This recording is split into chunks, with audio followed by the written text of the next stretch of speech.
Em 2009, eu tive uma crise de cálculo.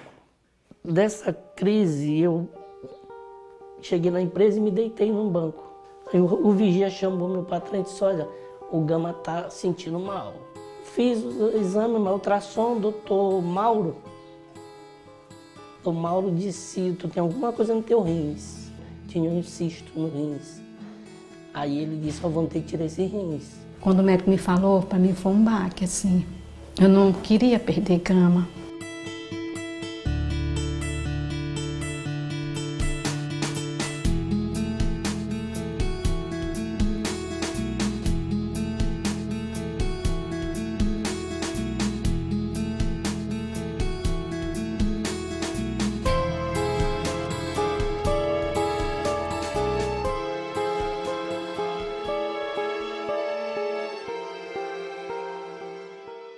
Pessoa que estava, digamos, esperando um transplante ou a morte, como no caso do coração, do fígado, é uma cirurgia, todas as cirurgias de transplante são cirurgias milagrosas, né? Você tem um pulmão que já não funciona, já não te oxigena teu sangue, e de repente você transplanta o pulmão e começa a ganhar vida, é como se você nascesse de novo, é um nascimento, né? O coração é a mesma coisa, o fígado é a mesma coisa, porque são transplantes que salvam a vida.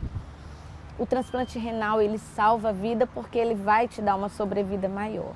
Mas pelo menos você tem uma opção de diálise, que quando você ainda não transplanta, você tem a opção da diálise, do tratamento dialítico. Em 2016, o número de doadores de órgãos foi o maior registrado na história, um aumento de 5% em relação a 2015. E nesse emaranhado de números, encontramos a história do casal Sandra e Glacimar. Você conta? Pode ser você. Gama é meu apelido, que ela chama. Que eles me chamam Gama, tanto aqui como no serviço. Glacimar é muito pouco. Me conhece mais lá onde eu fiz a diálise. No Dutra, todo mundo me chama. Mas Gama é que eu sou conhecido. Em 2009, eu tive uma crise de cálculo no rins. Dessa crise, eu cheguei na empresa e me deitei num banco. Aí o vigia chamou meu patrão e disse, olha, o Gama está sentindo mal. E ele não quer ir para o hospital. Ele foi lá e disse, não, você vai para o hospital agora, larga tudo aí e vai para o hospital. Mandou me deixar. Fiz o exame, o ultrassom, doutor Mauro. O Mauro disse, tu tem alguma coisa no teu rins. Ele olhou, tinha um cisto no rins. Aí ele disse, vamos ter que tirar esse rins. Aí foi feito novos exames, preparou tudo para fazer a cirurgia. Aí eles me levaram no Cenefron, doutor Silvio Ottoni. Silvio Ottoni olhar os exames, ele olhou os exames, reavaliou e constatou, você tem que tirar esse rins, porque tudo indicava que era um câncer. Voltei para a empresa, quem me levou meu patrão, o doutor Silvio, que era amigo dele. Aí, quando chegou lá na empresa, eles não se conformaram. Não, vamos te mandar para Teresina. Aí eu fui para Teresina, fiz nova bateria de exame, tudinho, passei uns dias lá, liberar tudo pela empresa. Aí o médico lá em Teresina disse, você tem que tirar o rim. Se você quiser tirar aqui em Teresina, a gente tira. Quem te acompanha lá em São Luís? Eu mostrei os exames tudinho para ele. Ele disse, volta para São Luís e tira lá. Aí eu voltei. Aí dia 9 de fevereiro eu tirei o rim esquerdo. Realmente fez biópsia, era um câncer. Graças a Deus foi tirado antes, não precisou fazer químio nem nada, porque estava localizado só no rins. Aí eu fiquei acompanhando, só que o rins que ficou o direito, ele funcionava bem pouco. Mas é quando ele me informou que a gente foi no médico, aí eu fui para me saber direitinho, né? O médico para me falar, porque até então eu achava que se eu não fosse, ele não ia me contar certo, que ele estava indo só. Aí quando eu digo, não, agora quem vai sou eu, para saber se você estava me informando certo o que está acontecendo.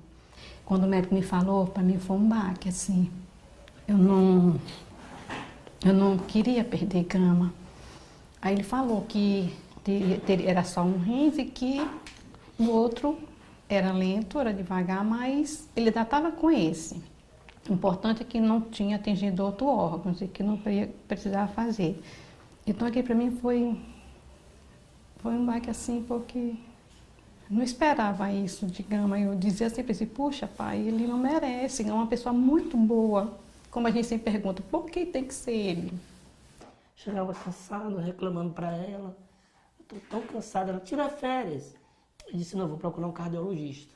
Procurei a doutora Edna, né? A doutora Edna, vamos fazer uns exames. Aí fez uns exames, né? Aí eu contei minha história todinha para ela. Ela olhou meus exames e disse, corre pro Dutra, marca uma consulta aqui lá e que eles são bons. Lá já marcaram o exame, marcaram consulta com a doutora Érica Carneiro. Aí a doutora Érica me avaliou, né, e disse, você só tem que fazer hemodiálise. Aqui não tem mais jeito. Como não tinha vaga em São Luís na época, e eu com meu plano de saúde, eu não tinha vaga. Imagina pelo SUS, era mais complicado. Fiquei no aguardo. Aí lá na empresa eles conseguiram com o diretor do Dutra, esqueci, não era Natalino, era o outro. Eu não lembro o nome dele. Para fazer a fístula. Aí foi que eu fiz a fístula e fiquei aguardando. A doutora Érica me acompanhando e eu comecei a tomar medicamento. Foi que eu fui reanimando, mas esse período eu fiquei em casa. 4, 5 meses. Quando eu cheguei na empresa que disse que eu ia fazer hemodiálise, um amigo meu olhou para mim e disse, tá morto. Que a impressão que a gente tem que fazer hemodiálise, acabou a vida. Aí eu disse que eu não sabia, não conhecia, né? Eu digo, rapaz, eu chorei no dia que a médica me disse. Ela disse, não, tem calma que não é assim. Aí eu fui procurar aprender. Aí quando eu ia na consulta que tinha alguém que fazia hemodiálise, eu começava a conversar, que eu queria ver o que era. Quando eu comecei a fazer hemodiálise, aí eu vi que não é assim. Não é, fez hemodiálise, está morto. Tem vida assim ainda. Tanto é que eu fiquei fazendo hemodiálise e trabalhando. O Gama é aquele cara que, pela essa facilidade de conversar, entendeu? Ele chega nos lugares e consegue, na maioria das vezes, resolver as coisas. Então, quer dizer, a gente sentiu, nem na obrigação, sentiu na oportunidade de, quando ele teve um problema mais sério, da gente estar mais presente nisso, entendeu? Então a empresa deu o apoio que ele precisou, fez o que a gente podia fazer, né? Durante a cirurgia, durante a pós-cirurgia, o tempo que ele ficou, a gente apoiou no que foi necessário, quando ele precisava de alguma coisa, ou de ordem financeira, ou o que fosse, a gente sempre deu esse apoio e falou que, ó, com isso você não precisa se preocupar. Você precisa se preocupar em se restabelecer. Um mês eu me transferi para o horário da noite. A assistente social disse, para que? Eu digo, eu quero trabalhar. Eu não quero ficar nessa diálise e indo para casa e me acomodar. Aí é que eu vou ficar mais debilitado. Não, eu preciso trabalhar. Cheguei lá na empresa, ele me chamou e disse assim, o que foi? Eu digo, eu quero trabalhar. Ele disse, não, onde tu quiser, teu carro está aí, encostado. Ninguém nem mexe. O carro é teu, pode pegar o carro e fazer o que tu quiser.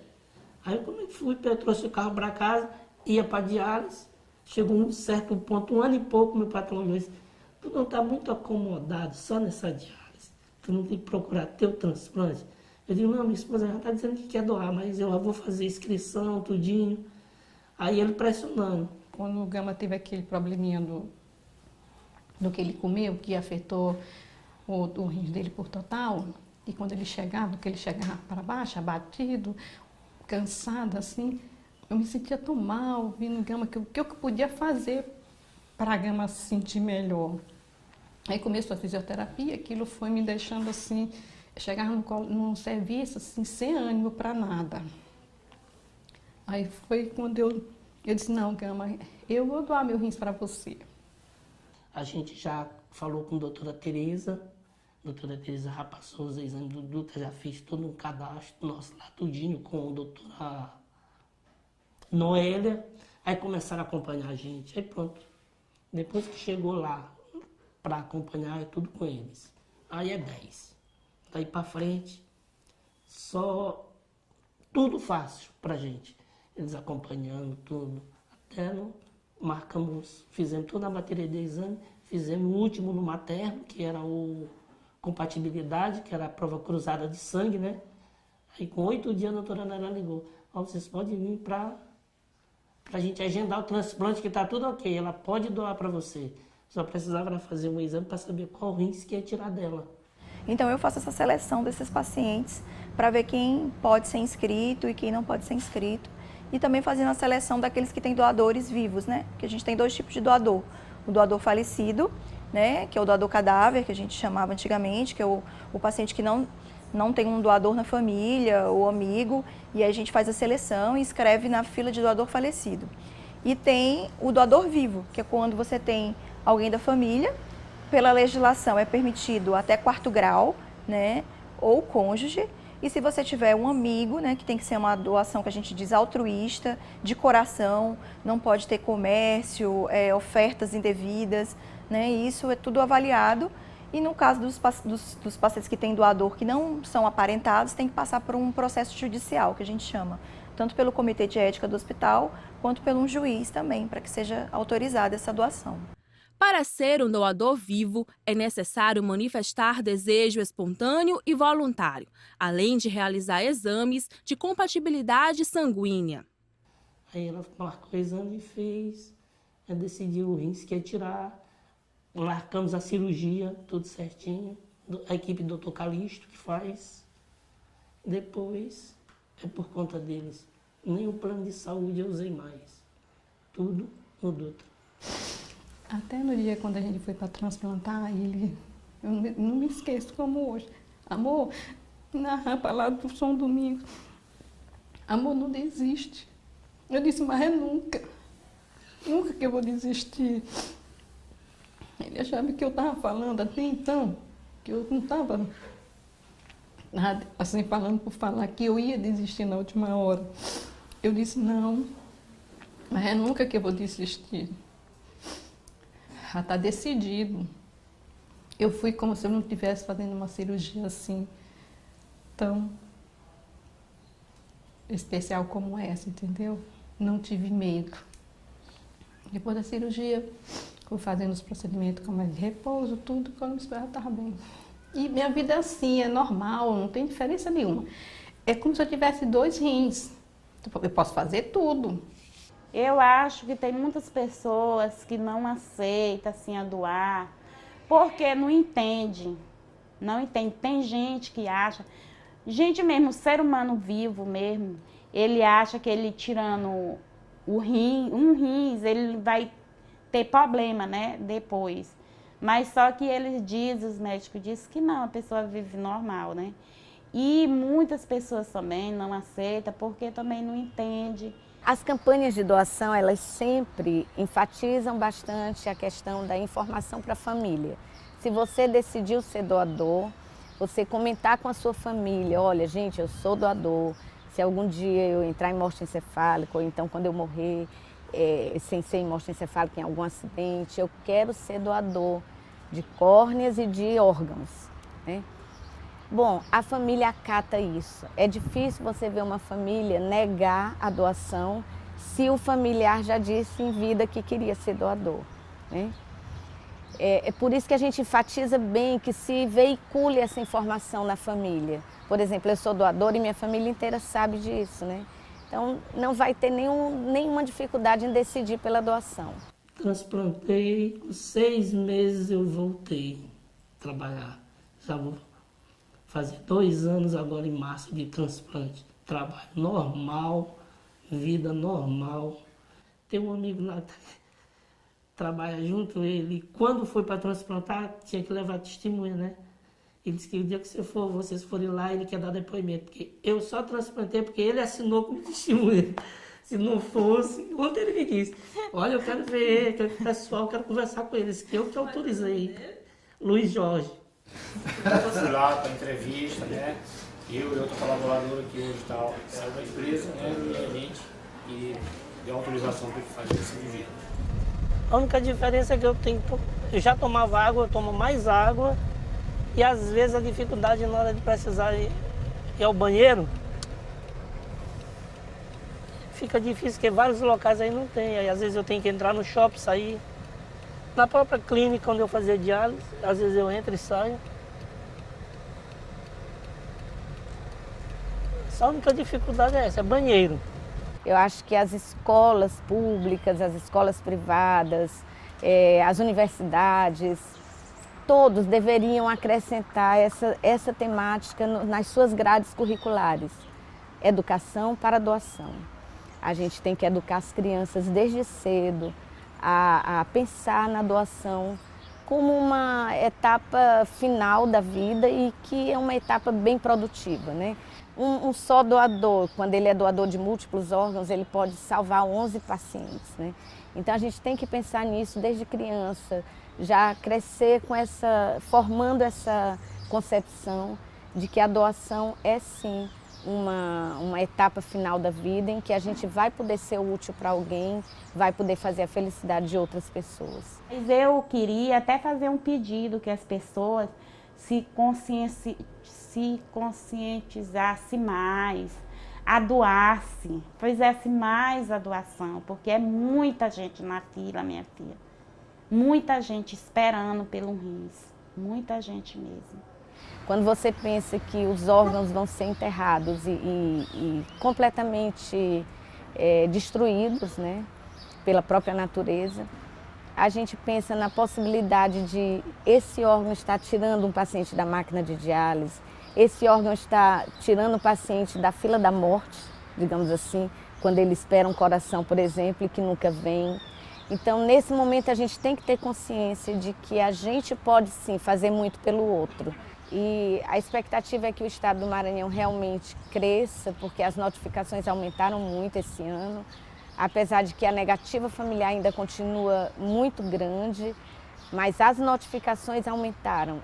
E isso já é um passo inicial, porque a gente só pode ter doador se tiver notificação. E como aumentou muito, as notificações aumentaram muito esse ano, isso é um passo muito positivo, né?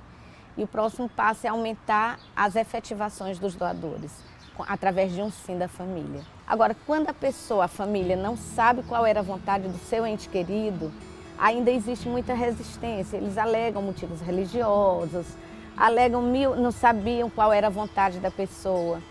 Mas a gente sempre tem que lembrar, ainda que eu não sabia qual era a intenção do meu familiar, eu vou lembrar como ele era. Era uma pessoa que gostava de ajudar, era uma pessoa altruísta, uma pessoa que tinha prazer em ajudar. Por que não dizer sim para a doação, né? Com certeza ele vai gostar muito dessa decisão.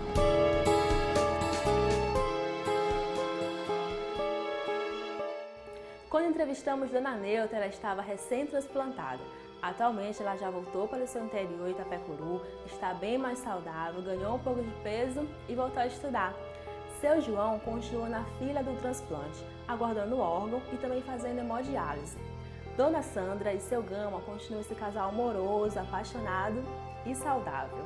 E durante esse período, o Hospital Universitário Presidente Dutra passa por um processo de credenciamento para realizar transplantes de fígado.